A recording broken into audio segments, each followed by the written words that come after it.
Kyron's a quiet kid. You almost don't think he's there. And then you'll hear him say some really intelligent comment. And you just turn and look at him and what are you talking about? And he picks up everything. He's just a sponge. The glasses that he wore and the expressions on his face. He just has this great laugh that, you know, you hear it and it just fills your soul. June marks the start of summer vacation in Portland, Oregon, a welcome break for students before they return to classrooms in the fall.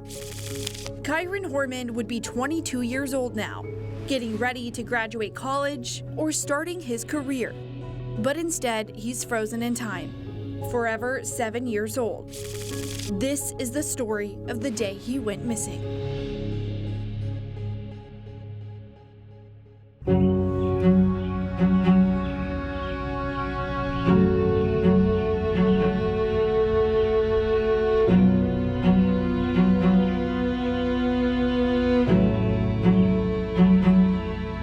June 4th, 2010 fell on a Friday. Excitement buzzed through the halls of Skyline Elementary School in Northwest Portland.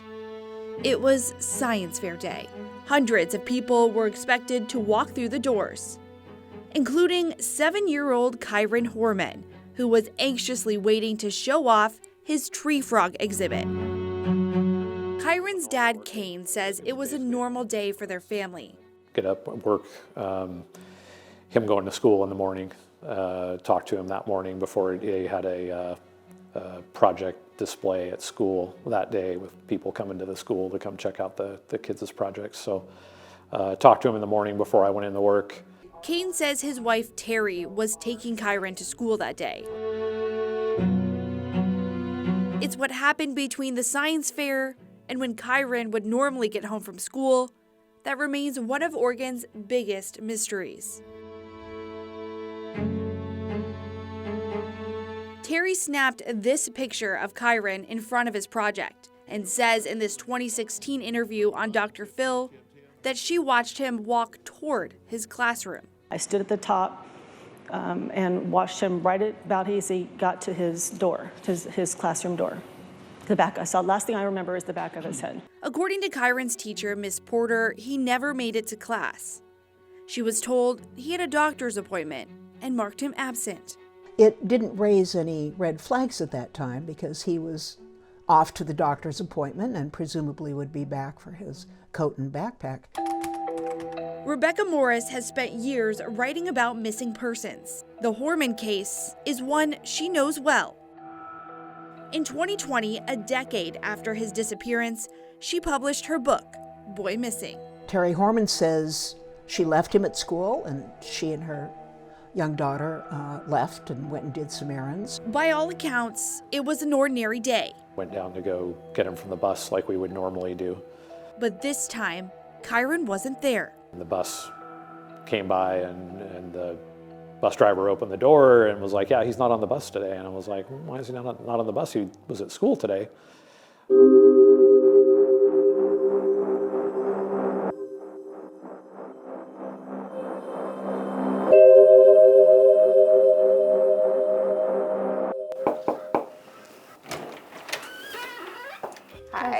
Hi, nice to meet you. About 4 hours away in Medford, Kyron's mom, Desiree, was at work when she got a phone call. The caller ID on my phone showed Skyline Elementary, and my heart sank. I picked it up right away.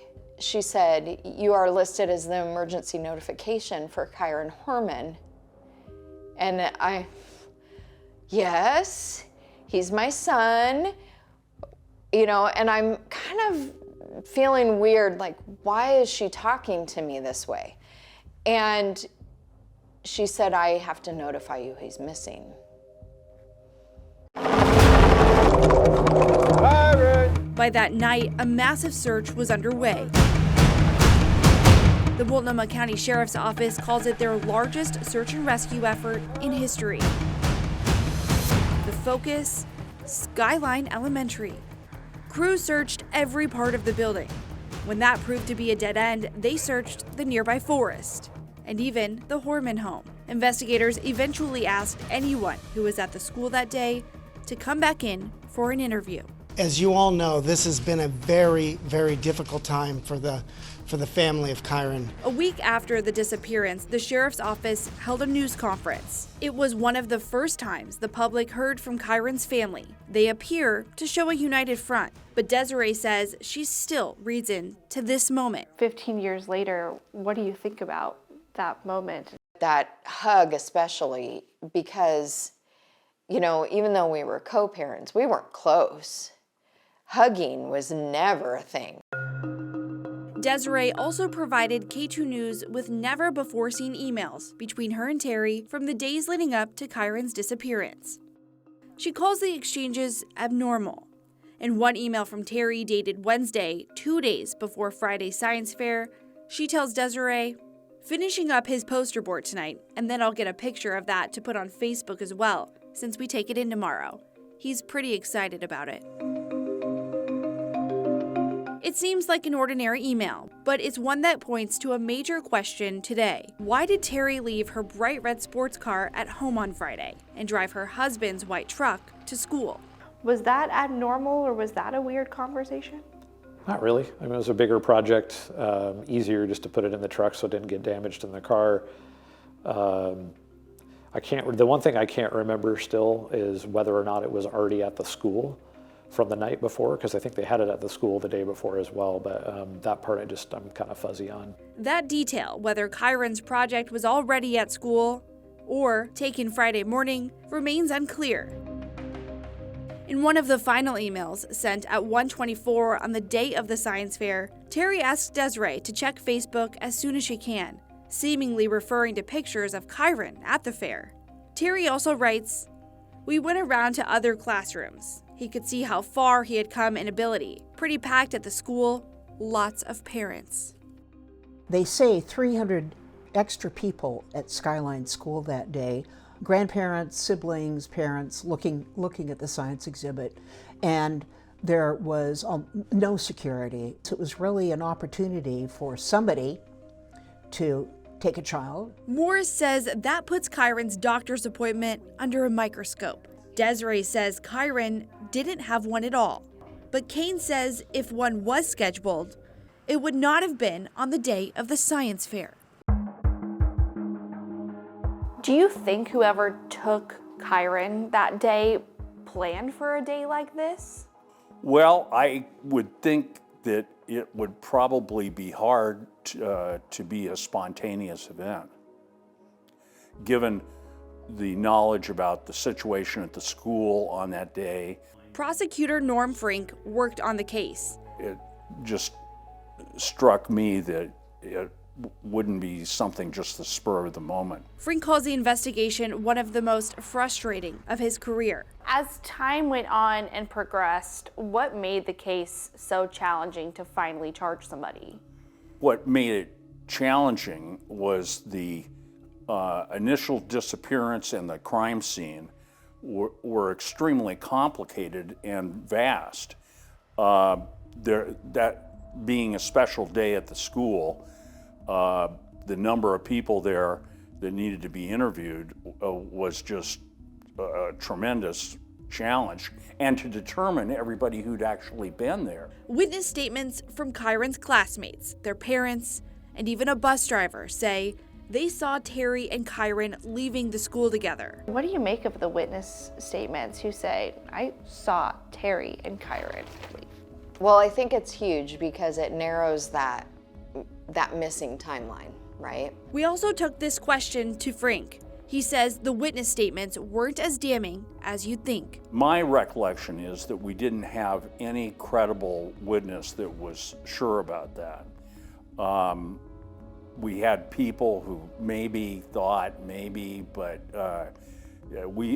if we had had a single credible witness who was positive of that would have enhanced the case much more than the state of the evidence we were presented with did.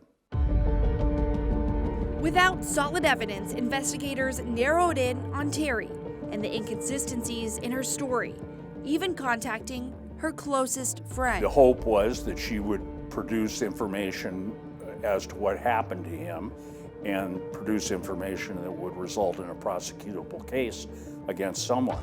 Coming up, the immunity deal that still raises eyebrows.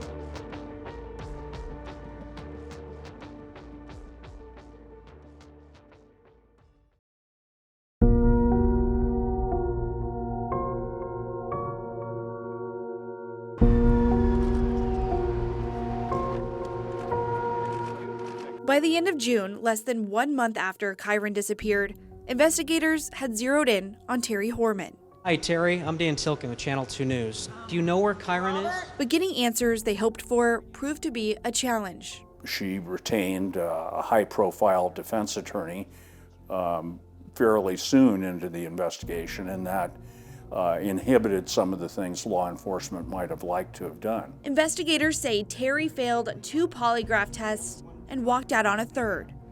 Still, she was never named a suspect or even a person of interest. That meant that various things that probably in hindsight should have been done as far as treating her as a suspect weren't done, and that she had access to information that she maybe shouldn't have had access to. In July, friends of the Horman family were still being interviewed by investigators. One of Terry's friends stood out. Her name is Dee Dee Spicer. Can you tell us anything about these allegations? Spicer worked at a nursery in Northwest Portland, less than 5 miles away from Skyline. This is your chance to give your side of the story, please, Dee Dee. And investigators say she was unaccounted for several hours the day Kyron was last seen. Spicer claims she had nothing to do with the disappearance, telling People magazine exclusively that she never left the property. She was given full immunity in the case. Were you working that case when that happened? Yes. Tell me about that. Well, I mean, we thought for some time that she, although we were certainly not sure of it, that she might have been involved in the crime. We also thought that she was probably, if she was involved, a secondary figure. And so, you know, finally, we just made the decision, because we didn't think that we were ever going to get a provable case against her, to immunize her and to try and get information about the crime that way. But the information we got wasn't helpful. What does it mean to give someone full immunity in a case like this? What it means is that they can't be prosecuted for any crime they might have committed, although, of course, they can, and that they can be compelled to testify under oath, which she was. The hope was that she would produce information as to what happened to him and produce information that would result in a prosecutable case against someone. But that didn't happen.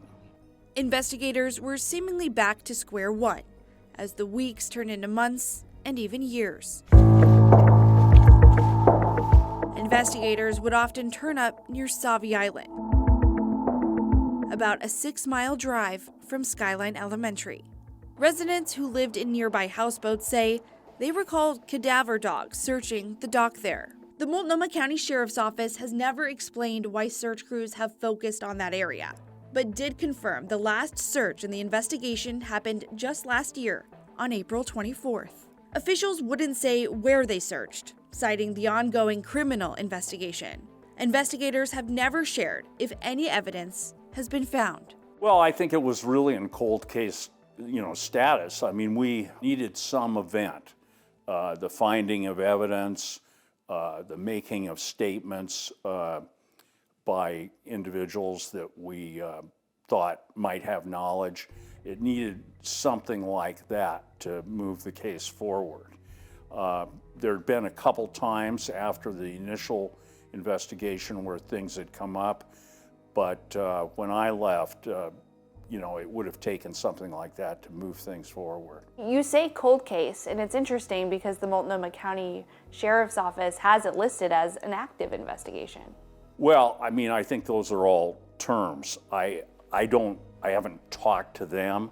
I doubt if there's detectives working every day on the case, and so I'd term that, a cold case.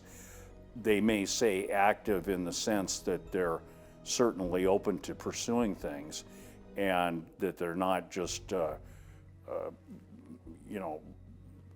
putting all the evidence away and putting all the reports away and not looking at them again. Kyron's mom, Desiree, says progress is still being made, even if you don't hear about it every day. We have seen progress from the FBI we haven't seen in prior years. Does it give you hope knowing that the Multnomah County Sheriff's Department has this still title as an active investigation? Yes, and I would say concerning at the same time, because we are 15 years later. 15 years with an ongoing case is challenging. The sheriff's office declined an interview, but did say they're taking a fresh look at the case and digitizing thousands of pieces of evidence. Multnomah County District Attorney Nathan Vasquez says he's doing the same thing, telling Katu in part, "My office has begun a thorough and methodical review of the case with fresh eyes, and we look forward to receiving further analysis from the sheriff's office and the FBI. Our focus remains where it has always belonged, on Kyron and his family." When you hear that the department won't speak, what do you make of that? I understand why they do that, and they, don't want to put anything out there. I understand it. I think that there's a careful way you can navigate that. You can still strategically put a message out there that still lets people know that you are active, you're engaged, you are working it, you're doing things without giving away information that's critical. Kyron doesn't get to be here. He doesn't get to live his life. He doesn't get to experience Easter or all the holidays or the birthdays. He doesn't get that. Coming up, Kyron may be missing, but his family hasn't given up hope. How his mom says she holds on all these years later.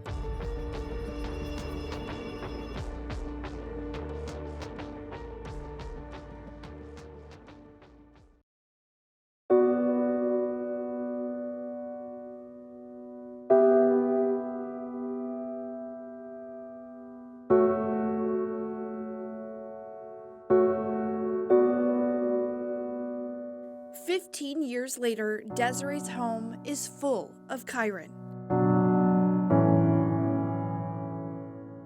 Everywhere you look, there's a memory of him. And that's just how she wants it. Even outside, Kyron has a backyard all to himself, full of frogs and a garden.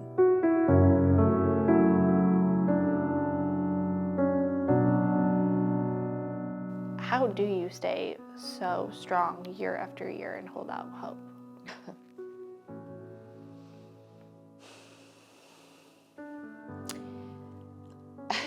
It's kind of twofold. I have my rough days, I do. I broke down. It was the first time we came home, and I didn't want to go on. I didn't want to live without my Kyron. And my husband said to me, "You can't do that. You can't do that to me. You can't do that to your mom. You can't do that to Quinn. And what if Kyron gets to come home? You can't do that to Kyron." And it was that reality shock that I needed. No, you're absolutely right. I might just be a crazy person right now, and I'm feeling all sorry for myself. But you're right. And I made him a promise, and I've kept it ever since. I won't go there. And then I learned In my rough moments, I turn it. It's these moments that bring her back here, to Skyline Elementary, where she started on a path no mother wants to walk, and one she's still on today.